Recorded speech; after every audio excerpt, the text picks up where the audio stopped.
bien, nous dit Blanquer. À ce stade, nous dit Attal, ça veut dire que ça pourra évoluer en fonction de l'activité du virus. Et les écoles pourraient rester fermées plus longtemps.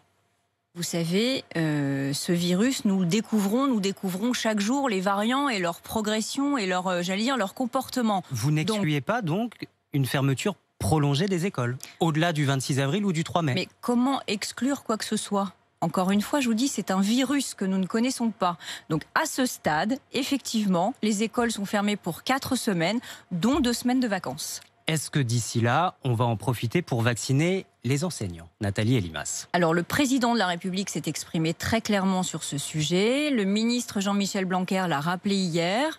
Nous avons d'abord procédé à des campagnes de vaccination à destination des plus vulnérables, des personnes malades, et je crois que ça nous honore. Aujourd'hui, nous allons pouvoir procéder par cohorte, si je puis dire. Et en effet, il est prévu de vacciner nos enseignants et nos personnels là au mois d'avril, probablement à partir de la mi-avril ou de la fin avril. En tout cas, c'est prévu comme tel.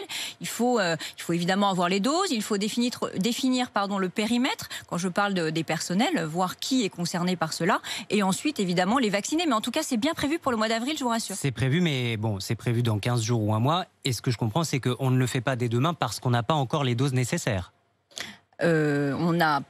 On le fait dans 15 jours parce qu'effectivement, je vous ai dit, il faut définir qui va être vacciné. Et puis chez nos professeurs, on va également procéder d'abord peut-être les plus vulnérables, ceux qui sont malades, etc. Donc tout ça doit simplement se mettre en place. Mais en tout cas, comme l'a dit le président de la République... En quelques heures pour commencer cette vaccination dès demain?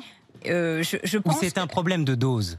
Nathalie Elimas. Non, ça n'est pas... Alors, oui, bien sûr qu'il faut évidemment que l'on ait les doses nécessaires pour vacciner les Français dans le cadre de ce qui est prévu par le protocole aujourd'hui, donc... D'abord par âge, vulnérabilité, etc. Et ensuite vacciner les professeurs. Je sais que c'est une attente forte des professeurs et nous militons nous-mêmes au ministère de l'Éducation nationale pour que les professeurs soient vaccinés le plus tôt possible. Et je pense que voilà, mi-avril ou fin avril, ça sera possible.